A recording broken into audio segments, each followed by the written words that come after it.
नमस्कार, डिबेट के number 1 show दंगल में आप सभी का स्वागत है। आपके साथ मैं हूं चित्रा त्रिपाठी। सदस्यता गंवाने के बाद राहुल गांधी आज पहली बार मीडिया कैमरे के सामने आए। 24 घंटे के बाद बीजेपी पर जमकर गरजे। राहुल गांधी की ओर से कहा गया है कि हमेशा के लिए जेल भेजकर चुप नहीं करा सकते हैं मुझे, मैं अदानी पर सरकार से लगातार सवाल पूछता ही रहूंगा। राहुल गांधी के आरोपों के तुरंत बाद दोपहर 2 बजे बाकायदा बीजेपी की प्रेस कॉन्फ्रेंस होती है।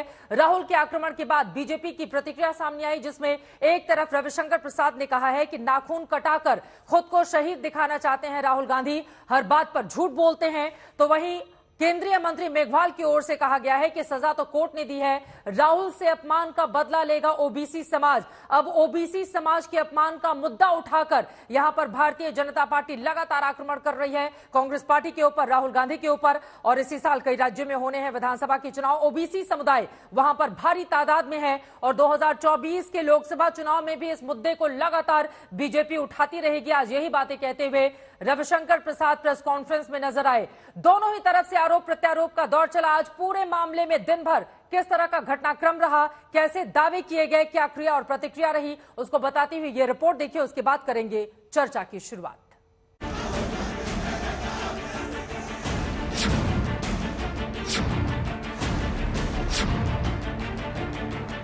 राहुल गांधी की सदस्यता रद्द, आया सियासी भूचाल। चाहे मुझे डिस्क्वालीफाई करें, मारे पीटे जेल में डाले, मुझे कोई फर्क नहीं पड़ता।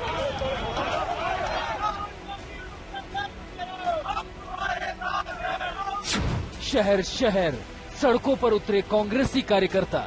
मेरा नाम सावरकर नहीं है, मेरा नाम गांधी है। गांधी किसी से माफी नहीं मांगता।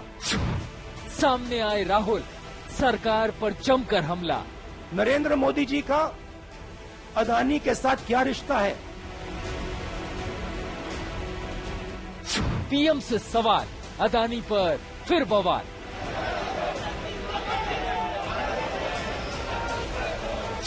मचा घमासान, सियासत की अजब गजब चाल। राहुल गांधी की पॉलिटिक्स बहुत सीधी है। हमको जनता वोट देगी, लोकतंत्र ठीक है, हम हारेंगे, लोकतंत्र खराब है।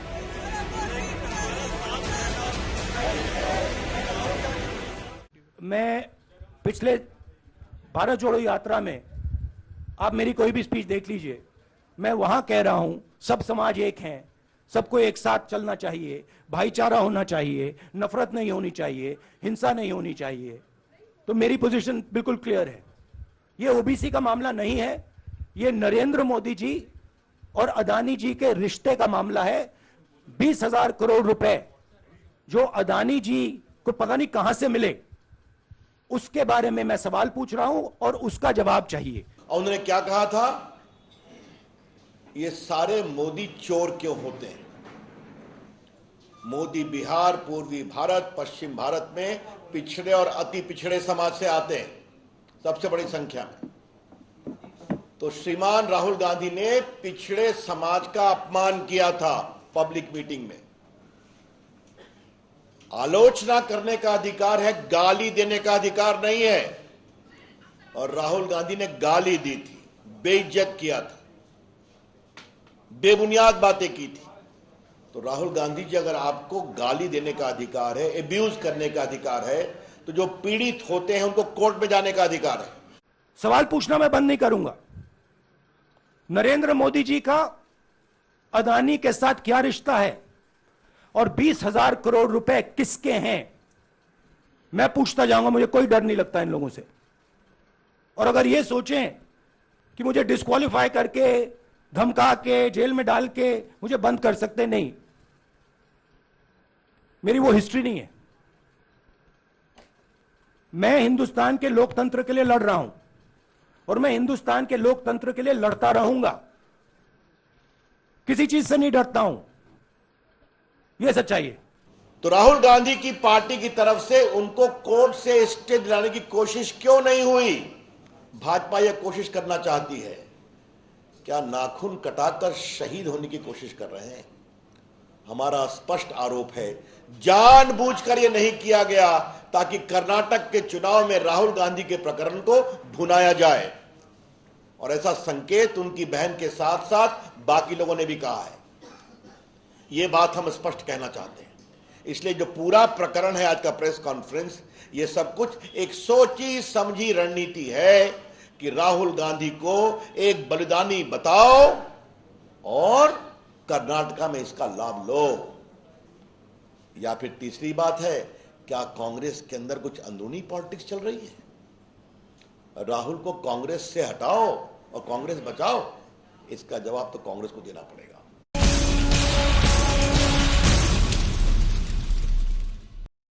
राहुल गांधी संसद से बेदखल हो गए हैं। कांग्रेस पार्टी अब सड़क पर उतरकर लड़ाई लड़ेगी। कांग्रेस की ओर से यह बड़ा ऐलान किया गया है और इसी पर चर्चा करने के लिए खास मेहमान हमारे साथ जुड़ चुके हैं। उनका परिचय आपसे करवा देती हूं।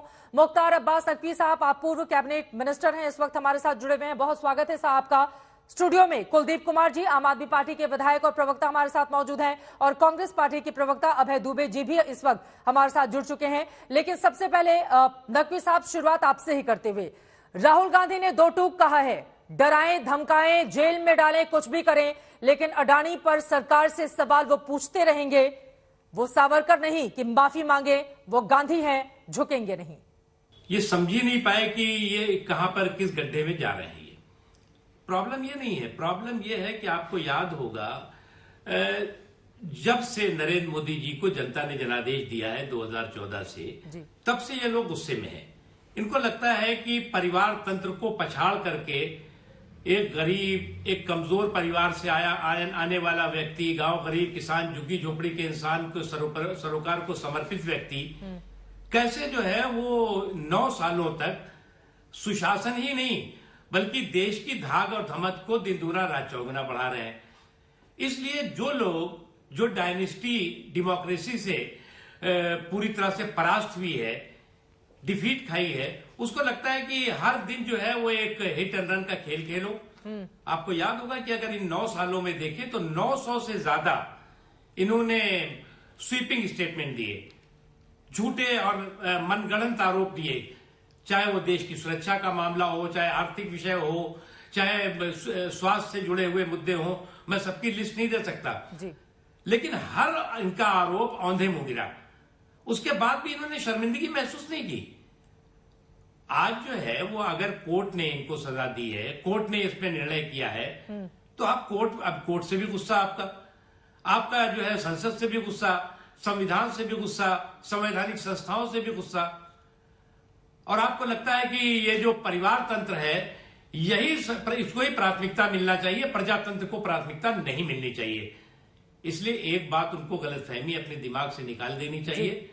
आज जो है वो परिवार की परिक्रमा नहीं, नरेंद्र मोदी जी ने परिश्रम को परिणाम बना करके दिखाया है लोगों को। आज परिश्रम और परिणाम प्राथमिकता बन गई है, परिवार की परिक्रमा प्राथमिकता नहीं है। ठीक है। प्रमोद तिवारी जो कि राज्यसभा के सांसद हैं कांग्रेस पार्टी के, उनकी ओर से नकवी साहब ये कहा गया है कि गांधी परिवार के पास्ट को देखते हुए, वो किस परिवार से आते हैं, उनकी पूरी पृष्ठभूमि देखते हुए कम सजा का ऐलान करना चाहिए, और ये जो हुआ वो पूरी तरह से गलत हुआ। प्रमोद तिवारी जी की ओर से कहा गया है कि उनकी पृष्ठभूमि को ध्यान में रखना चाहिए, वो गांधी परिवार से आते हैं। अच्छा भैया, तो इसमें बीजेपी क्या करे, इसमें सरकार क्या करे? सरकार पे तो गुस्सा उतार रहे हैं आप। मैं उनकी नादानी भी समझ सकता हूं, इनकी दिक्कत भी समझ सकता हूं, इनकी परेशानी भी समझ सकता हूं, लेकिन इसमें सरकार कहां आ गई है? कोर्ट ने एक फैसला दिया, आपने कोर्ट में उस मुकदमे को लड़ा, कोर्ट ने एक निर्णय कर दिया, उसके बाद न्यायिक प्रक्रिया के तहत आपको सारे ऑप्शंस आपके लिए ओपन है। आप जो है वो सेशन कोर्ट में जा सकते हैं, हाई कोर्ट में जा सकते हैं, सुप्रीम कोर्ट में जा सकते हैं, जो भी आपके पास ऑप्शंस हैं वो अभी ओपन है, अवेलेबल हैं। ठीक है। इसमें बीजेपी क्या करेगी, और इसमें बीजेपी से और देश क्या करेगा, और देश क्यों माफी मांगे, और देश पे क्यों गुस्सा उतार रहे हो कि हम जो है वो करप्शन के क्रांतिकारियों की क्रांति शुरू हो गई है? अरे भैया, आपको एक बात अच्छी तरह समझना चाहिए कि आज देश में बदलाव आ चुका है, परिवर्तन आ चुका है, और आपकी जो इस तरह की जो सनक है और इस तरह की जो साजिशें हैं वो देश के इस बदलाव को किसी भी तरह से नुकसान नहीं पहुंचा सकती। इनकी शुरू से यह कोशिश रही है कि भारत की धमक और मोदी जी की धाक को कैसे धक्का दो, और भारत की धमक और मोदी जी की धाक को धक्का देने की धूर्तता में ये खुद धूल दूसरित हो रहे हैं। राहुल गांधी कह रहे हैं कि मैंने किसी भी ओबीसी समाज का यहां पर अपमान नहीं किया, उनसे जब पत्रकारों ने सवाल पूछा, लेकिन बीजेपी इस मुद्दे को जोर शोर से उठाने की तैयारी में है। आप लोगों को क्यों लग रहा है कि इस पूरे मामले में ओबीसी समाज का अपमान हुआ है? राहुल कहना है कि मैंने तो हमेशा देश को जोड़ने की बात कही है और बीजेपी अडानी के मुद्दे से डर गई है, इस वजह से मुझ पर इस तरह का अनर्गल आरोप लगा रही है। देखिए, जोड़ने का नारा, तोड़ने की नीयत, असल में जो ये बदरंगी सियासत है वो हुड़दंगी विरासत बन गई है। अब जब बदरंगी सियासत और हुड़दंगी विरासत का तरीका बन जाए तो इसी तरह की गाली गलौज की बातें सुनाई पड़ेंगी। आपने एक पिछड़े समाज के व्यक्ति, एक पिछड़े समाज से जुड़ी हुई जाति को आपने क्या कहा है? आपने, मैं उसको दोहराना नहीं चाहता, वो आपने बार बार उसको दिखाया है। क्या कोई भी समाज इसे एक्सेप्ट करेगा, स्वीकार करेगा? आप तो अपने आप को गांधी कहते हैं, अभी कोई पूछे कि आप कहां से गांधी हो गए भाई? आप जरा सा बताइए तो आपका कहां से गांधी जुड़ जाते हैं? जवाहरलाल नेहरू जी नेहरू थे और फिर आप गांधी हो गए। तो ये सब चीजें कोई किसी ने नहीं सवाल किया। इसलिए मुझे क्या लगता है कि जो बिलो द बेल्ट इनकी पॉलिटिक्स है वो कोई स्वाभाविक है। मैं इनके इस परेशानी पर जो है मुझे तरस आ रहा है, क्योंकि ये आज भी इस बात को डाइजेस्ट नहीं कर पा रहे हैं कि डायनेस्टी कैसे जो है वो डिफीट खा गई और नरेंद्र मोदी जी जो कमजोर तबके, पिछड़े तबके, गरीब परिवार से आने वाले व्यक्ति हैं, वो कैसे एक गैर कांग्रेस सरकार के जो 9 सालों तक सफलता के साथ आगे बढ़ गए। अब इनको लगता है कि जब हम जो है वो हमारे इस शहादत हो गई हमारी, हमें जो है वो बहुत बड़ा हमारे साथ जो है वो अन्याय हो गया, विपक्ष एक हो जाएगा। तो विपक्ष को तो अच्छी तरह से समझ लेना चाहिए, सावधानी हटी दुर्घटना घटी। कांग्रेस की जमीन जरूर बंजर है, लेकिन अभी भी उनके हाथ में बेवफाई का खंजर है। इसलिए ये सब लोग जो वो लोग हैं सब जानते भी है ये बात को, इसलिए इस गलतफहमी में भी न रहे वो। लेकिन उनकी बेवफाई को स्वीकार करने के लिए तमाम पार्टियां आतुर नजर आ रही हैं। बीजेपी को घेरने के लिए दिल्ली की आम आदमी पार्टी से लेकर चाहे वो टीएमसी हो, चाहे अखिलेश यादव की पार्टी हो या फिर दक्षिण की दूसरी विपक्षी पार्टियां, सभी एक सुर से मिले सुर मेरा तुम्हारा कम से कम इसी अंदाज में नजर आ रही हैं और बीजेपी पर हमला कर रही हैं कि विपक्षी दलों की आवाज को दबाने का काम ये सरकार कर रही है। Chitra ji, wait and watch. ये जो गुनाहों का गठबंधन है, इसकी गठरी में जितने छेद है उससे ज्यादा उनके साथियों में मतभेद है। अब राहुल गांधी जी पहले छेद को रफू करें, फिर उनके साथी उस मतभेद को रफू चक्कर करें, तो उसके लिए वेट करना पड़ेगा 20-25 साल। सर, एक आखिरी सवाल मैं आपसे लेना चाहूंगी। ये चूंकि ट्विटर पर ये पूरा आंकड़ा निकलकर सामने आया है, अगर मैं कहीं गलत होंगी तो आप मुझे करेक्ट भी कीजिएगा। 17वीं लोकसभा में जीते हुए 233 सांसदों ने घोषित किया है कि उनके खिलाफ आपराधिक मुकदमे हैं। 29 के खिलाफ नफरती भाषण के हैं, एडीआर की रिपोर्ट बताती है। लेकिन सदस्यता 2 की गई है, एक आजम खान और दूसरे राहुल गांधी। तो पलटकर सवाल तो पूछे जाएंगे ना सर बीजेपी से कि केवल विपक्षी दलों में ही इतना खोट है? नहीं, ये देखिए, अब मैं एक चीज आपको बताऊं चित्रा जी, ये न्यायिक प्रक्रिया है और जहां जहां न्यायालयों ने फैसले किए हैं, तो जो सुप्रीम कोर्ट का दिशा निर्देश है कि अगर कोई भी जो है वो दोष सिद्ध होता है, जिसके ऊपर आरोप साबित हो जाता है और उसको सजा हो जाती है, वो तुरंत स्वतः जो है वो ऑटोमेटिक जो है उसकी मेंबरशिप चली जाएगी। जहां जहां पे निर्णय हो गए वहां पर उस सुप्रीम कोर्ट के फैसले के बाद चले गए। अब आपको ये भी याद होगा 2013 में तमाम पार्टियों ने ये बात कहा था, जो सुप्रीम कोर्ट ने फैसला किया है उस पर हमें संसद को पुनर्विचार करना चाहिए। तो एक सज्जन थे, उन्होंने नॉनसेंस और न्यूसेंस कह के उसको फाड़ भी दिया था। तो इसलिए मैं तो कांग्रेस से यही कहूंगा, कांग्रेस के मित्रों से, कि न हम सफर न किसी हम नशी से निकलेगा, तुम्हारे पांव का कांटा तुम्ही से निकलेगा। इसलिए ये जो परिवार के घोंसले और पराक्रमियों के चोचले में सिमटी सुकड़ी पार्टी है, उसको आप परिवार के आंगन से जब बाहर निकालोगे तब समझ में आएगा कि गांव गरीब किसान, झुग्गी झोपड़ी का इंसान, खेत खलिहान आज देश में क्या सोच रहा है। ठीक है, बहुत शुक्रिया मुख्तार अब्बास नकवी जी, पूर्व केंद्रीय मंत्री, आज तक से जुड़ने के लिए और इस अहम मुद्दे पर बातचीत करने के लिए। अब डिबेट में हम आगे बढ़ेंगे। अभय दुबे जी, सबसे पहले आपका रुख करते हुए टीवी स्क्रीन पर आपको प्रेम शुक्ला जी भी दिखाई दे रहे हैं, राष्ट्रीय प्रवक्ता भारतीय जनता पार्टी के। मृत्युंजय तिवारी जी आरजेडी के प्रवक्ता हमारे साथ जुड़ चुके हैं। राजनीतिक विश्लेषक अजय आलोक भी हमारे साथ जुड़े हुए हैं। कुलदीप जी स्टूडियो में है। अभय दुबे जी, लेकिन शुरुआत आपसे करते हुए, जो टिप्पणी की गई है मुख्तार अब्बास नकवी की ओर से, उस पर भी जवाब। और आज राहुल गांधी बड़े तेवरों में नजर आए कि मैं माफी नहीं मांगूंगा, सावरकर नहीं गांधी हूं। सर, चौकीदार चोर है वाले मामले में माफी वो मांग चुके हैं सुप्रीम कोर्ट में। इस पूरे मामले में भी अगर वो माफी मांग लेते तो शायद ये स्थिति उनके सामने पैदा नहीं होती, जैसा कि जानकार बता रहे हैं।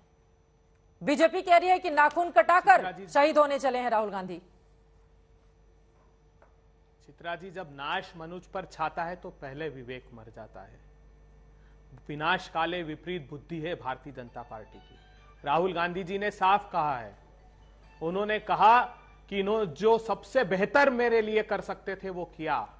राहुल गांधी जी की सदस्यता छीनी, लेकिन क्या ये उनका साहस छीन सकते हैं? क्या उनका सरोकार छीन सकते हैं? मुखरता से वो बात सदन में और सड़क पर दोनों जगह उठाएंगे। अडानी के इस लूट की का खुलासा जो उन्होंने किया, उससे भारतीय जनता पार्टी परेशान है। ओबीसी का आपने जिक्र किया, पहले उसका जवाब दे दूं। ओवरसीज बोगस कंपनियों को बचाने का षड्यंत्र ओबीसी का नाम ले रहे हैं।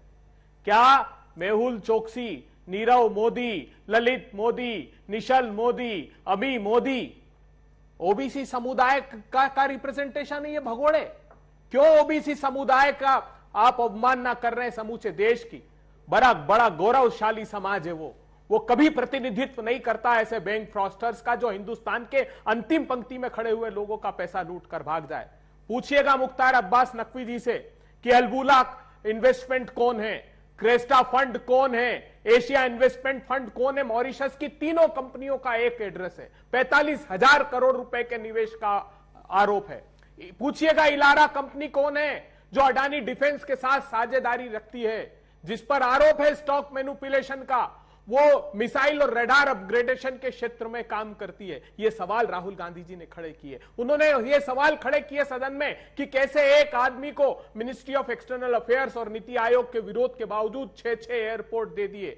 Airport economic regulatory authority of India का एक्ट 2008 को वायलेट करके दे दिए। कैसे डीआरआई 2016 से यह कह रहा था कि जो इंडोनेशिया से कोल अडानी की कंपनी ने मंगाया है उसमें और इनवाइसिंग की है और देश के नागरिकों को अधिक पैसा देने के लिए बाध्य किया बिजली के उत्पादन के नाम पर। मैं आखिरी बात कहना चाहता हूं आपसे, अगर यह व्यवस्था पारदर्शी होती तो क्या कारण है कि 16 अप्रैल 2019 को जो मुकदमा उस आदमी ने लगाया सूरत की कोर्ट में, जबकि 24 जून 2021 को राहुल गांधी जी के प्रत्यक्ष बयान हो गए थे। उसने कोर्ट से कहा दवे साहब की कि फिर से राहुल गांधी को बुलाइए। कोर्ट ने कहा कि उसकी आवश्यकता नहीं। वो हाई कोर्ट से जाकर स्टे लेकर आया 11 महीने। जज साहब का तबादला हो गया। इस बीच राहुल गांधी जी अडानी पर खुलासा करते संसद में, उसके बाद वो 16 फरवरी को कोर्ट जाता है और स्टे वेकेट करा लेता है। माननीय जो न्यायाधीश हैं वो हम सबसे ज्यादा जानते होंगे, अब उनके ऊपर तो कुछ कहना यहाँ पर ठीक नहीं होगा सर डिबेट में। अब ये अदालत से आया हुआ फैसला है, लेकिन सवाल मैंने पूछा था सारे मोदी चोर ही क्यों हैं? ये बयान राहुल गांधी ने दिया, जिसके बाद 2 साल की सजा हुई। आप लोगों ने ऊपरी अदालत का दरवाजा खटखटाने में देरी हुई, जिसके बाद लोकसभा सचिवालय ने यह फैसला कर दिया। इसमें बीजेपी दोषी कैसे हो गई? इस सवाल का जवाब आप दीजिएगा। लेकिन प्रेम शुक्ला जी, बाकी मेहमानों से जल्दी जल्दी एक टिप्पणी में ले लेती हूं। लेकिन प्रेम शुक्ला जी, सवाल तो पूछे जाएंगे ना।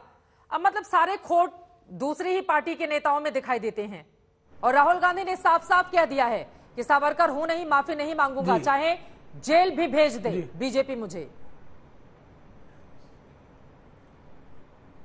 माफी वीर श्रीमान राहुल गांधी अगर एक समुदाय को, पिछड़ी जातियों को गाली देंगे तो सजा क्या भारतीय जनता पार्टी के लोगों को दे दी जाएगी? अगर गाली राहुल गांधी देंगे और माफी अगर राहुल गांधी नहीं मांगेंगे तो जो इस देश का कानून है, जो इस देश का संविधान है, इस देश के कानून के अनुकूल मुकदमा चला, इस देश के कानून के अनुकूल उनके खिलाफ दंड निर्धारित हुआ और इस देश के कानून के अनुकूल ही उनकी लोकसभा की सदस्यता गई। अब जो आदमी पहले से सीरियल ऑफेंडर है, जिसने सुप्रीम कोर्ट में माफी मांगी है, जिसको सुप्रीम कोर्ट चेतावनी दे चुका है कि आप भविष्य में जब पब्लिक डिस्कोर्स करें तो आप संतुलित भाषा का प्रयोग करें। स्वयं मजिस्ट्रेट ने निर्णय लिखते हुए इस बात को मेंशन किया है कि पहले से ही एक अभ्यस्त व्यक्ति जिसको सुप्रीम कोर्ट चेतावनी दे चुकी है, उसके बाद भी पिछड़ी जाति के मोदी समुदाय को जिस तरह से उन्होंने गालियां दी और वो आपराधिक कृत्य है और उस अपराध के लिए उन्होंने माफी नहीं मांगी तो उनको दंड सुना दिया। तो आप अपराधियों को, चूंकि वो गांधी परिवार का है इसलिए उसको अपराध करने की छूट दे दी जाएगी क्या? कांग्रेस को लग सकता है कि एक विशेष परिवार को इस तरह की छूट मिलनी चाहिए, लेकिन इस देश का संविधान, इस देश का कानून इस बात की इजाजत नहीं देता। ठीक है, कुलदीप कुमार जी आपके पास आते हुए, मानहानि के मामले में तो अरविंद केजरीवाल के ऊपर भी आरोप लगे, उनको कोर्ट जाना पड़ा, नितिन गडकरी के मामले में माफी मांगी, कपिल सिब्बल के मामले में माफी मांगी और अकाली दल के विक्रम मजीठिया के मामले में माफी मांगी। तो यहां पर भी राहुल गांधी माफी मांग लेते तो शायद यह स्थिति नहीं बनती। अब विपक्षी दलों को मौका मिल गया है कि घेर कर बीजेपी पर हमला करो, 24 का चुनाव सामने है। इस वजह से देखिए, मुझे लगता है कि इस लोकतंत्र में, इस कॉन्स्टिट्यूशन में आज की डेट में राहुल गांधी जी की सदस्य जाना एक दुर्भाग्यपूर्ण है। और मुझे लगता है कि आज भारतीय जनता पार्टी पूरी तरह से विपक्ष का गला दबाने पर, उसको मिटाने पर तुली हुई है। वो चाहते हैं कि जिसे कहते हैं ना, वन नेशन वन कार्ड, वो चाहते हैं वन नेशन वन पार्टी, एक ही पार्टी रहे इस देश के अंदर, कि बस उसी पार्टी का क्षेत्र राज हो, वही पार्टी रहे। और वो चाहते हैं कि विपक्ष की आवाज को दबाया जाए। आज मोदी जी के खिलाफ उठने वाली हर आवाज को दबा दिया जाए, चाहे उसके लिए ईडी को लाना पड़े, चाहे सीबीआई को लाना पड़े, चाहे उसके लिए किसी सदस्यता रद्द करना पड़े। बीजेपी किसी भी हद तक, किसी भी लेवल तक जाने के लिए तैयार है। मुझे समझ में नहीं आता चित्रा जी कि प्रधानमंत्री जी को डर किस बात का है? प्रधानमंत्री जी घबराए वो क्यों है इतना? प्रधानमंत्री क्यों इतने घबराए हुए हैं? प्रधानमंत्री जी आज विपक्ष की पार्टियों से इतने डरे हुए हैं, इतने घबराए हुए हैं कि कोई भी 138 लोगों पर, चित्रा जी, ये पोस्टर लगाने पर एफआईआर दर्ज होती है दिल्ली के अंदर। 6 लोगों को जेल भेज दिया जाता है, एक चुनी हुई सरकार को बजट पेश करने नहीं दिया जाता है। हर जगह, हर राज्य में लेफ्टिनेंट गवर्नर को लगाया हुआ है। आपने ये नहीं बता दिया कि 136 लोग पूरे आम आदमी पार्टी से जुड़े हुए थे। देखिए, वो मोदी वाले पोस्टर पर सिर्फ 36 लोगों के खिलाफ मामला दर्ज हुआ है। पूरी जानकारी दिया कीजिए ना। और भ्रष्टाचार के मामले में क्या कार्रवाई नहीं हुई? कुलदीप कुमार जी, ईडी सीबीआई भ्रष्टाचार के मामले की जांच कर रहे हैं ना? कहां कर रही है? ईडी ने तो आज तक हेमंत विश्व शर्मा की जांच तो नहीं करी, शुभेंदु अधिकारी जांच तो नहीं करी, कर्नाटक में इनका एमएलए 8 करोड़ रुपए लेके पकड़ा गया, उसकी जांच तो नहीं करी ना। वहां तो ईडी गई, ना पीएमएलए गई, ना कोई गई। जहां पर इनकी वॉशिंग मशीन में जो आ जाएगा, प्रधानमंत्री जी कहते हैं भ्रष्टाचार तो करो लेकिन भाजपा में आके करो, दूसरी पार्टी में करोगे तो जेल जाओगे। प्रधानमंत्री स्पष्ट कहते हैं उनकी पार्टी में आओ। हेमंत विश्व शर्मा उनकी पार्टी में आए, उन्होंने भ्रष्टाचार किया, आज वो असम के मुख्यमंत्री बन गए। नारायण राणे आए, वो आज इनके ईमानदार नेता बन गए। शुभेंदु अधिकारी आए, आज ईमानदार बन गए। वो 6 करोड़ वाला एमएलए जो पकड़ा गया, आज उस एमएलए के ऊपर कोई कार्रवाई नहीं होगी क्योंकि वो भाजपा का नेता। दूसरी बात एक और बताता हूं, सीबीआई ने 2014 से लेकर 2022 तक 95% केस विपक्षी दलों पे किए। टीएमसी पे 30 मुकदमे, आईएनसी पे 26 मुकदमे, आरजेडी पे 10 मुकदमे, बीजेडी पे 10 मुकदमे, वाईएसआर पे 6 मुकदमे, ऐसी तमाम तरह की मैं लिस्ट लेके आया हूं केवल विपक्षी दलों पर। तो ये दिखाता है कि आज प्रधानमंत्री जी डरे हुए हैं, घबराए हुए हैं। मृत्युंजय तिवारी जी, मैं फौरन आपके पास आऊंगी। तेजस्वी यादव से आज सीबीआई ने पूछताछ की है, मीसा भारती को भी ईडी के सामने पेश होना पड़ा है, वहां से भी भौहें लगातार तरेडी जारी है बीजेपी को लेकर। लेकिन अजय आलोक जी, कुलदीप जी ने जो सवाल उठाया उस पर जवाब दीजिए।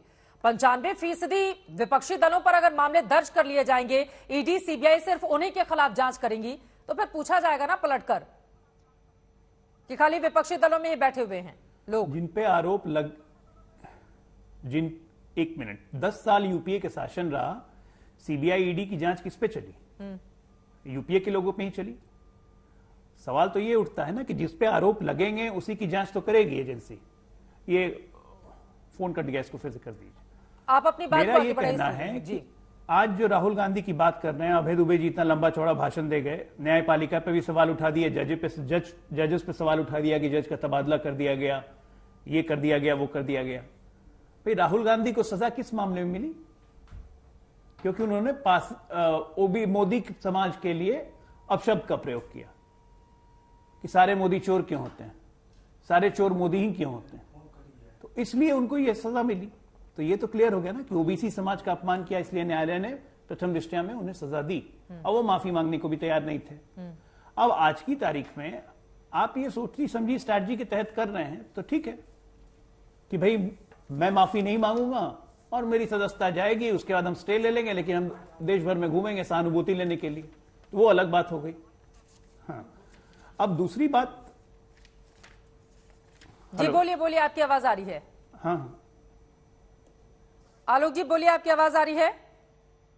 चलिए, उन तक हमारी आवाज नहीं पहुंच पा रही है जी, जल्दी से चित्रा जी 2014 में देश के प्रधानमंत्री नरेंद्र मोदी जी ने अरविंद केजरीवाल जी को नक्सली कहा कि तुम नक्सली जंगल चले जाओ, उनके वो कब जेल जाएंगे, उनके पर कब कार्रवाई होगी। उसके बाद अनुराग ठाकुर ने कहा गोली मारो सालों को, इनके इतने बयान में दिखा दूंगा जो बयान देते हैं। लेकिन चित्रा जी बात वो नहीं है, बात केवल ये है कि आज विपक्ष के नेताओं का गला दबाना है, उनकी आवाज को दबाना है। लेकिन ये देश जो है ये बाबा साहब अंबेडकर के संविधान से चलेगा, भारतीय जनता पार्टी की तानाशाही से या प्रधानमंत्री जी की तानाशाही से नहीं चलेगा।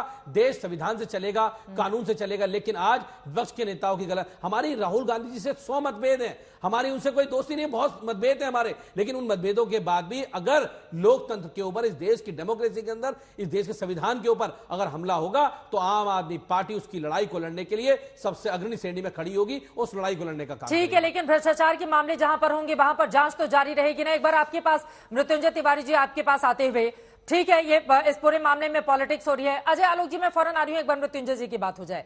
सवाल बड़ा यह है, देखिए सीबीआई ने इस पूरे मामले की जांच जो इस वक्त लालू परिवार के खिलाफ चल रहा है, ममता बनर्जी जब रेल मंत्री थी उस समय भी सीबीआई के पास गया था, तो सिर्फ बीजेपी को ही कटघरे में खड़ा, रेल में नौकरी के बदले जमीन देने का मामला है, तो सीबीआई ईडी पूरे मामले की जांच कर रही है। तो इसको लेकर इतनी हाय तौबा क्यों है मृत्युंजय तिवारी जी? और ऐसा तो है नहीं कि बीजेपी शासन में इसकी शुरुआत हुई हो, इसकी शुरुआत तो पहले ही हो गई थी। चित्रा जी, हाय तौबा तो बीजेपी में मची हुई है ना। जांच एजेंसियों का सहयोग तो सब लोग कर रहे हैं। सब दिन आदरणीय लालू प्रसाद जी के परिवार ने, श्री तेजस्वी यादव जी ने जांच एजेंसियों का सहयोग किया है, माननीय न्यायालय का सम्मान किया है, सब निर्देश का पालन किया है। लेकिन असली लड़ाई है ये जांच एजेंसियों के माध्यम से जो डराना चाहते हैं, झुकाना चाहते हैं, ये कमजोर होने वाले हम लोग नहीं हैं। ये सवाल तेजस्वी यादव जी, राहुल गांधी का नहीं है। ये जो विपक्ष की आंधी है, एकजुट विपक्ष बिहार में जब से हुआ है तब से जो ये आंधी आई है, इसी से ये बीजेपी का तंबू भरने का 2024 का खतरा मंडरा रहा है। तो अब जांच एजेंसियों को लगाया गया है, ना झुकेंगे, ना डरेंगे, लड़ेंगे और जीतेंगे। ये बात सर, ये बात तो आप जेडीयू के जो अध्यक्ष हैं, ठीक है सर, और जेडीयू के जो बड़े नेता हैं ललन सिंह जी, उनसे भी पूछ लेते, उन्होंने ही तो मामला, इस पूरे मामले में आवाज उठाई थी। आज वही आपका साथ दे रहे हैं। पहले तो समझ में नहीं आ रहा है कि इसका चरित्र क्या है। जिसने मामले को दर्ज कराया वही आज आकर आपका समर्थन कर रहा है। बीजेपी तो जांच तब कर रही है ना जब इन लोगों ने इस पूरे मामले को जांच एजेंसियों तक पहुंचाया था। हम जांच का जवाब दे रहे हैं, नहीं लड़ पा रहे। हाँ। तो ये फिर जांच एजेंसियों के माध्यम से परेशान कर रहे हैं। ये जांच का तौर तरीका है क्या? ये जिस तरह से विपक्षी नेताओं के यहाँ सिर्फ जांच एजेंसियां जा रही हैं, ये क्या बता रहा है कि बीजेपी के नेता आज जो भी कर रहे हैं वो सब शिष्टाचार हो जा रहा है, और जो नहीं बात मान रहे हैं वो भ्रष्टाचार हो जा रहा है। ये दोहरा मापदंड तो नहीं ना चलेगा चित्रा जी। लालू प्रसाद जी के परिवार हो, चाहे केजरीवाल जी हो, राहुल गांधी जी हो, सवाल इसका नहीं है। आप जांच कीजिए, भ्रष्टाचार पर जांच से किसी को परेशानी नहीं है, लेकिन जो भ्रष्टाचार के माध्यम से खेला जा रहा है, ठीक है, राजनीतिक सत्ता के सत्ता के हथियारों से विपक्ष की आवाज को दबाना चाहती है। प्रेम शुक्ला जी, आप इसका जवाब दीजिएगा, लेकिन अजय आलोक की आवाज बीच में नहीं आ रही थी। एक बार जल्दी से उनकी बात पूरी हो जाए। अजय आलोक जी, बीजेपी करे तो शिष्टाचार, विपक्ष करे तो भ्रष्टाचार, कैसे चलेगा ये? बोल रहे हैं मृत्युंजय तिवारी। भ्रष्टाचार कभी शिष्टाचार नहीं बन सकता चित्रा जी, हम लोग सबको ही जानते हैं, और बिहारी नहीं देश में सबको ही जानता है कि लालू जी जिस मामले में कन्विक्ट हुए, सजा हो गई, उस मामले को उठाने वाले शिवानंद तिवारी आज आरजेडी में हैं। उस मामले को उठाने वाले ललन सिंह उनके साथ हैं आज। और यही जो तेजस्वी पे चार्जेस लगे हैं, ललन सिंह ने ही चार्जेस दिया था, जैसे आपने अभी बताया। अब मैं दूसरी बात कह रहा हूं कि हमें न्यायालय पे भरोसा तो होना चाहिए। जो न्यायालय पे सवाल उठा रहे हैं, तो उस पर तो कम से कम भरोसा करना चाहिए। आपको सजा मिली राहुल गांधी जी, इसलिए मिली क्योंकि आपने मोदी समाज का अपमान किया, तो ये ओबीसी का अपमान हो गया, ये आपसे हुआ है। और तब भी आप कहते हैं कि मैं माफी नहीं मांगूंगा, तो ये आपका अहंकार दिखाता है और इसकी राजनीतिक कीमत चुकानी पड़ सकती है। और दूसरी बात, कांग्रेस के पास पूरी बैटरी ऑफ लॉयर्स है। आप ये बताइए कि 3 बजे दिन में डिसीजन आता है और अगले दिन शाम को 5 बजे तक कांग्रेस का कोई आदमी अपील करने नहीं जाता है। बिल्कुल, ये सोची समझी स्ट्रैटेजी है। उनको अपील नहीं करना था। वो जानते थे हम अपील नहीं करेंगे तो नियमतः विथ इफेक्ट सदस्यता रद्द हो जाती है, इसलिए वो लोग स्टे लेने नहीं गए कि सदस्यता रद्द हो जाएगी, हम हाईकोर्ट में चैलेंज करके फिर स्टे ले लेंगे या वहां माफी मांग लेंगे, लेकिन 4 महीना 6 महीना माहौल बनेगा, देश में घूमेंगे। या नहीं तो दूसरी कारण ये हो सकता है कि उनके लॉयर उनको फंसाना चाहते हो राहुल गांधी को कि भैया फंसा दो इसको, कांग्रेस पार्टी के लिए बहुत बड़ा बोझा है। यही दो में से कोई एक चीज है, लेकिन ये बात देश की जनता समझती है, तो इसलिए ये सब राजनीति अब चलने वाली नहीं है। आपने गलती की है, माफी मांगी, आप पहले भी माफी मांग चुके हैं, माफी मांगने से कोई घटता या बढ़ता नहीं है। अभय दुबे जी, राहुल जी को मोदी जी फंसाना चाहते हैं क्योंकि अडानी को बचाना चाहते हैं, साफ बात है। अरे जालिम लोशन की दुकान खोल रखी है इन्होंने, दाग खाज खुजली वाले जो भी आते हैं सबके दाग मिटा देते हैं।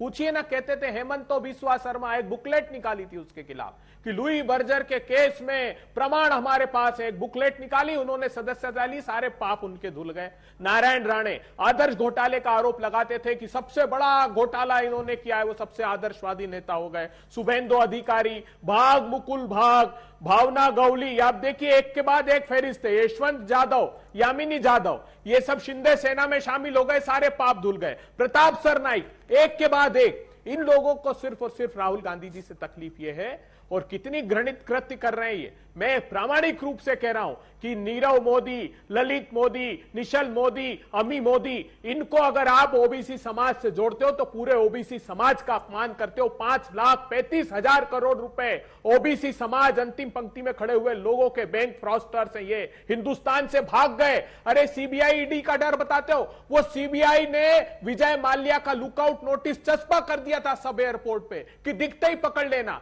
उसके बाद रिवोक किया कि साहब गलती हो गई हमसे, तो ये तो पुण्य आत्मा है, वो 36 सूटकेस लेकर हिंदुस्तान से भाग गया। इनको तकलीफ यही है कि राहुल गांधी जी इनका मुखौटा क्यों उतार रहे हैं। नीरव मोदी, ललित मोदी, ऐसे नाम गिना देने से सारे मोदी तो चोर नहीं हो गए ना सर।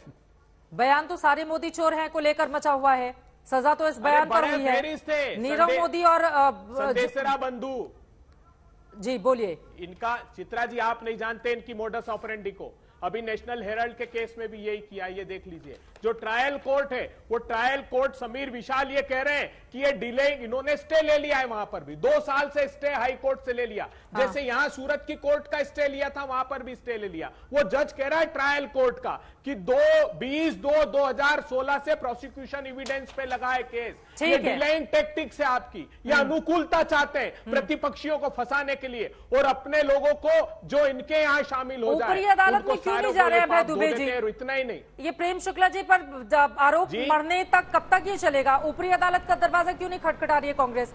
अदालत का फैसला है वो तो अदालत से ही होगा ना, इसका फैसला बीजेपी और बीजेपी के दफ्तर में तो होगा नहीं। आपके पास पूरा समय था और इस पूरे मामले में अलग अलग मानहानि के मामलों में राहुल गांधी समय समय पर जाते रहे हैं। इस पूरे मामले में देर करके आखिर क्या बताने की कोशिश की जा रही है कांग्रेस की ओर से? हम हर लड़ाई लड़ेंगे, अदालत में भी लड़ेंगे, जनता की अदालत में भी लड़ेंगे। लेकिन 2 फैसलों का यहाँ जिक्र करता हूं मैं। एक पेगासिस का फैसला, क्या कहा सुप्रीम कोर्ट ने? उन्होंने कहा कि सरकार ने हमारी कमेटी को अपेक्षित मदद नहीं की, इसलिए हम तथ्यों तक पहुंच नहीं पाए, 5 फोन में उनको इंफेक्शन मिला। राफेल के केस में उन्होंने कहा कि हमारा दायरा सीमित है। अभी अडानी की जांच की समिति बनाई, सरकार चुपचाप एक बंद सील का लिफाफा लेके पहुंच गई, हमारी समिति से जांच करा लीजिए। फटकार लगाई सुप्रीम कोर्ट ने, उन्होंने कहा कि नहीं हम पारदर्शिता चाहते हैं। तो हर तरह से ये प्रभावित करना चाहते हैं। एक ही उद्देश्य इनका, देश के संसाधनों की लूट, बस, और उससे राहुल गांधी जी बचाना चाहते हैं। प्रेम शुक्ला जी, यशस्वी है, मनस्वी है, तेजस्वी है, सत्य की लड़ाई लड़ते रहेंगे जी। यशस्वी, मनस्वी, तेजस्वी राहुल गांधी सत्य की लड़ाई लड़ते रहेंगे। बीजेपी कितने भी षड्यंत्र रच ले उनके खिलाफ, बोल रहे हैं अभय दुबे जी। देखिए, गालीबाज, अभद्र, अपशब्द बकने वाला व्यक्ति, झूठा व्यक्ति, जो झूठ के लिए सुप्रीम कोर्ट सर्टिफाइड झूठा व्यक्ति है, अगर वो समाज को गाली देता है, ऐसे आपराधिक व्यक्ति के खिलाफ एक अपराध सिद्ध हुआ और उस अपराध में उसको सजा मिली है। सीधी सी बात है, अपराधी है। लेकिन मैं इनके बीच में नहीं बोल रहा था। चित्रा जी, मैं उनको शांति से सुन रहा था ना। चित्रा जी, ये गलत बात है। नहीं बोलेंगे, बोलिए अपनी बात, बोले नहीं बोलेंगे, बोलिए। देखिए, एक गालीबाज व्यक्ति है जो 420 की केस में बेल में है, जो 5,000 करोड़ रुपयों का घोटाला कर चुका है, जिसकी बहन जो है 2 करोड़ रुपए के लिए पेंटिंग जबरदस्ती बेचती रही है, जिस परिवार पर एंटी स्मगलिंग का केस है, जिस परिवार में पहले से भी डिस्क्वालिफिकेशन हुआ है, श्रीमती इंदिरा गांधी डिस्क्वालीफाई हुई है, श्रीमती सोनिया गांधी डिस्क्वालीफाई हुए हैं, जो लोग पहले से आपराधिक कृत्यों में शामिल रहे हैं, ऐसे आपराधिक भ्रष्टाचारी झूठे आपराधिक किस्म के व्यक्ति के खिलाफ कार्रवाई होगी। फिर ये चिल्लाने लगे। चित्रा जी क्या तरीका है? बोलेंगे समझ में नहीं आएगा। अभय जी प्लीज, जब आप बोल रहे थे वो शांति से सुन रहे थे, उनकी बात हो जाए। अभय दुबे जी प्लीज। चित्रा जी मैं बीच में नहीं बोल रहा था। जब आप बोल रहे थे वो शांति से आपकी बात। चित्रा जी इतनी अभद्रता की, इतनी अशिष्टता की उन्होंने, ठीक है प्रेम शुक्ला जी, जितनी इतनी अभद्रता अशिष्टता इन्होंने की, तो पूरी हो उसके जाए, बाद भी मैंने सुना पूरी हो जाए। अभय दुबे जी प्लीज। चित्रा जी ये क्या तरीका है? अभय दुबे जी प्लीज। चित्रा जी ये ये ठीक क्या नहीं लगेगा, मैं आपकी आवाज को म्यूट करूंगी। अभय दुबे जी, मैं आपसे गुजारिश कर रही हूँ, प्रेम शुक्ला जी को बोलने दीजिए, उसके बाद में क्या हो रहा है? बोले प्रेम शुक्ला। चित्रा जी ये क्या है? अभय जी की आवाज को थोड़ा डाउन कीजिए आप। चित्रा जी को शांत, इनका ऑडियो या तो आप डाउन कीजिए। ठीक है सर, ओके। देखिए, एक गालीबाज भ्रष्ट 420 की केस का अभियुक्त अगर समाज पिछड़ी जात के लोगों को गालियां देगा तो उसके खिलाफ अपराध सिद्ध हुआ, उस अपराध में उसको दंड मिला हुआ है। ये किसी भी तरह की यहां वहां का तर्क दे ले, मुद्दे की सीधी सी बात है कि एक आपराधिक भ्रष्टाचारी व्यक्ति के विरुद्ध इस तरह की कार्रवाई हुई है, वो संविधान सम्मत है। संविधान सम्मत कार्रवाई करना जो है इस देश की अदालतों का अधिकार है। लोकसभा का सचिवालय संविधान सम्मत कार्रवाई करने के लिए उसके पास अधिकार है। अब ये किसी भी तरह का प्रोपोगेंडा कर ले, हर तरह की बातें कर ले, सत्य यही है कि राहुल गांधी पिछड़े समाज का अपमान करने वाला एक अपराधी है। सर ये बात आपको 4 साल की बात क्यों याद आई प्रेम शुक्ला जी? 420 की प्रेम शुक्ला जी, 2019 का ये कर्नाटक का बयान है, और ऐसा तो है नहीं कि अदालत के फैसले का इंतजार करती है बीजेपी, उसके बाद जनहित से जुड़े मुद्दे उठाती है। अगर ये ओबीसी का अपमान था तो 2019 से ही क्यों नहीं आप लोगों ने लगातार इस मुद्दे को उठाया? अब सामने चुनाव है तो मुद्दे को उठा दो कि ओबीसी अदालती प्रक्रिया, हमने अदालत का निर्णय आने की प्रतीक्षा की। हमने एक अपराधी को अपराधी कहने के पहले उसके अपराध सिद्ध होने की हमने प्रतीक्षा की। ये हमारी भलवंसाहत है। हम कांग्रेसियों की तरह झूठे नहीं है, लबाड़ नहीं है, हम किसी पर अरलकर आरोप नहीं लगाते हैं। एक अपराध जिसपे सिद्ध हो चुका, गालीबाजी जिसकी सिद्ध हो गई, तो उस पर हमने बात की। पिछड़ा समाज से माफी मांगने में इनको अभी क्या आपत्ति है? किस बात का अहंकार है? गांधी परिवार जो है सारे देश को गालियां देगा, अभय दुबे पिछड़े जात का अपमान करेगा। अभय दुबे जी, ये उसको अधिकार दे दिया जाएगा। माफी मांग लिए होते तो मामला खत्म हो जाता। जब उन्होंने साफ कर दिया है कि माफी नहीं मांगूंगा तो फिर ये स्थिति होनी ही थी। अब ओबीसी का मुद्दा उछाल कर, अब इसी साल कई राज्यों में विधानसभा के चुनाव में, अगले साल लोकसभा है, वो कह रहे खामियाजा तो भुगतेगी कांग्रेस। इनको भुगतना पड़ेगा खामियाजा। अपराधियों को अपराधी कहा राहुल गांधी जी ने, वो तकलीफ और वेदना इनको। अपराधी राहुल गांधी, 420 राहुल गांधी, 420 राहुल गांधी, भ्रष्ट राहुल गांधी, गालीबाज राहुल गांधी। बात सुन लीजिए। अब क्यों चिल्ला रहे हैं? मोदी का 2000 नहीं, अब इनके पीछे बोलो तो क्यों इनको पीड़ा हो रही है? मेरे पीछे बोल रहे थे ना, 420 राहुल गांधी, 420 सोनिया गांधी, एक्सटॉर्शनिस्ट प्रियंका वाड्रा, 420 दामाद 420 सास, 420 साला, 420 बेटी, 420 खानदान, 420 प्लीज आपका बदला पूरा हो गया। ओवरसीज बोगस कंपनियों का, ओबीसी अर्थात ओवरसीज बोगस कंपनियां, उसको बचाना चाहते हैं। पूरे देश के ओबीसी समाज का अपमान करते हो, बैंक लुटेरों को ओबीसी समाज का बताते हो। माफी मांगो समूचे देश के ओबीसी समाज से, उन्हीं का पैसा राहुल गांधी की 5,35,000 करोड़ रुपए उन्होंने लूटा। अपराध में दंड मिल गया है, कितना खींच रहे हो अडानी जी पर आरोप है, बाल वाला करोड़ रुपए कितना खींच रहे हो? घोटालेबाज Rahul Gandhi, anti smuggler Sonia Gandhi, extortionist Priyanka Vadra, लाभ नहीं पहुंचाया गया। एक्सटॉर्शनिस्ट प्रियंका वाड्रा, बात रखेंगे एक-एक करके, जमीन कब्जा करने एक-एक करके अपनी बात रखेंगे। ये सिर्फ इनको तकलीफ ये है चित्रा जी कि राहुल गांधी जी मुखरता से हिंदुस्तान के खानदानी भ्रष्ट, खानदानी 420 जो लूट कर भागे, खानदानी अपराधी मुद्दा उठा रहे, ये तकलीफ इनको है। अंदर तक पीड़ा है और एक्सपोज हो गए। उन्होंने पूछा कि क्यों प्रधानमंत्री जी जब बांग्लादेश जाते हैं तो वो प्रोजेक्ट इलेक्ट्रिसिटी का अडानी जी को मिल जाता है, इलेक्ट्रिसिटी जनरेशन का। अरे और श्रीलंका में तो इलेक्ट्रिसिटी अथॉरिटी ने पार्लियामेंट्री कमेटी के सामने बयान दिया कि हमें मजबूर किया भारत की सरकार ने अडानी को ठेका देने के लिए। इसीलिए अडानी के मुद्दे पर तो चर्चा नहीं है ना सर। मेरा सवाल है, एक सेकेंड सर, बार बार आप लोग लेकर अडानी के मुद्दे पर जा रहे हैं, लेकिन यहाँ पर तो अब सारे मोदी चोर हैं इस वाले बयान को लेकर चर्चा हो रही है ना। अगर इस तरह का बयान उनकी ओर से दिया गया, उस पर माफी मांग लेते, मामला खत्म हो जाता। एक तो माफी नहीं मांगी, फिर उनकी सदस्यता गई, उसके बाद फिर आप लोगों ने ऊपरी अदालत का दरवाजा नहीं खटखटाया। तो ये सब कुछ तो पॉलिटिक्स के नजरिए से ही कर रही है ना कांग्रेस पार्टी। अभय दुबे जी, आपके पास तमाम ऑप्शन खुले हुए थे, लेकिन उन ऑप्शन को आजमाने की बजाय बीजेपी पर ठीकरा फोड़ दो चले गए। पवन खेड़ा के मामले में कोर्ट आप लोग गए, आप लोगों को तुरंत राहत मिल गई। बड़े नेता के मामले में गए नहीं, राहुल गांधी के मामले में। चित्रा जी, माफी मांगने लायक अपराध तो है ही नहीं भारतीय जनता पार्टी का। वो जो नीरव मोदी का माफी लायक अपराध है क्या? ललित मोदी का माफी लायक अपराध है क्या? निशल मोदी, अमी मोदी का माफी लायक अपराध है क्या? मेहुल चोकसी का जो अपराध इन्होंने किया है वो माफी लायक है?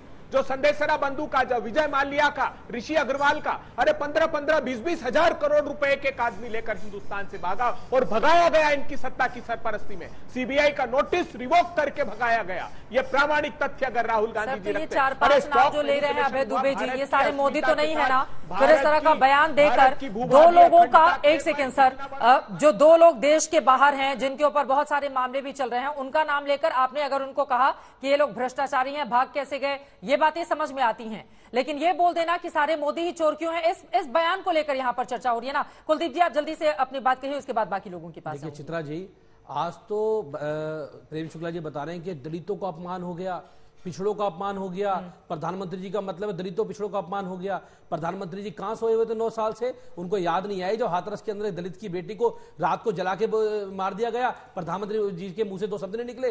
राजस्थान के जितेंद्र मेघवाल को मूछ रखने पे उसकी हत्या कर दी गई, उनको याद नहीं आई। ठीक है, जिस प्रकार से आज पिछड़ों की बात करते हैं, 2 करोड़ रोजगार देने की बात की थी, कितने पिछड़ों को रोजगार दिए बताइए? आज ये पिछड़ों को, दलित को कहने से नहीं चलेगा। ये बताइए कि इस सरकार ने पिछले 9 वर्षों के अंदर क्या काम किया दलित पिछड़ों के उत्थान के लिए? कोई काम नहीं किया, केवल जातिवाद को बढ़ावा दिया। बाबा साहब अम्बेडकर के संविधान की प्रतियां जलाने की कोशिश की गई, बाबा साहब के संविधान की समीक्षा कराने की बात की गई और उसको खत्म करने की बात की गई। भारतीय जलाई हैं, जंतर मंतर जलाई गई, भाजपा के सपोर्टर थे, भाजपा के सपोर्टर लोग थे जिन्होंने जलाई थी संविधान की प्रतियां जंतर मंतर के ऊपर। बाबा साहब के संविधान की समीक्षा की बात की जाती है, आरक्षण समीक्षा की बात की जाती है। दलितों की तब इनको याद नहीं आती है, इनको तब याद आती है जब मोदी जी को वोट चाहिए होता है, तब इनको दलित और पिछड़े याद आते हैं। लेकिन दलित पिछड़े पूछ रहे हैं, बताओ पिछले 9 वर्षों के अंदर इस सरकार ने कितने दलित पिछड़ों को रोजगार देने की बात की? जब बिहार में जाकर के आदरणीय मुख्यमंत्री नीतीश कुमार जी के डीएनए पर सवाल खड़े किए थे, वो कौन सा भाषा था चित्रा जी? ये सबको पता है। तो उनका जो भाषा होता है वो मर्यादा को तार तार करता है, उसमें कोई आपत्ति नहीं। लेकिन विपक्ष की भाषाओं पर बहुत प्रेम शुक्ला जी ज्ञान दे रहे थे। भ्रष्टाचार से जो लड़ाई बीजेपी लड़ रही है, असली लड़ाई भ्रष्टाचार से लड़ना नहीं चाहती है, उनकी लड़ाई राजनीतिक है। वो 24 का डर सता रही है, इसलिए वो विपक्ष को डरा रही है। यहां ना कोई डरेगा ना झुकेगा, तमाम विपक्षी पार्टियां एकजुट होकर लड़ेगा। बड़ी बात आपने कह दी यहां पर मृत्युंजय तिवारी जी। 2024 के चुनाव में अभी 335 दिन बाकी हैं। डीएनए के मुद्दे को याद दिलाकर मुजफ्फरनगर में जो बोला था प्रधानमंत्री नरेंद्र मोदी ने, उसके बाद नीतीश कुमार अपना डीएनए मिलाने के लिए बीजेपी के साथ हो गए, जेडीयू बीजेपी एक हो गए। तो राजनीति का एक चरित्र ये भी है, कौन कब किसके साथ खड़ा हो जाए और कब किसके पीछे कौन पड़ने लगे, ये कहना बहुत ज्यादा मुश्किल होता है। फिलहाल राजनीति लगातार जारी रहेगी। आप तमाम मेहमानों का बहुत शुक्रिया हमारे साथ इस चर्चा का हिस्सा बनने के लिए।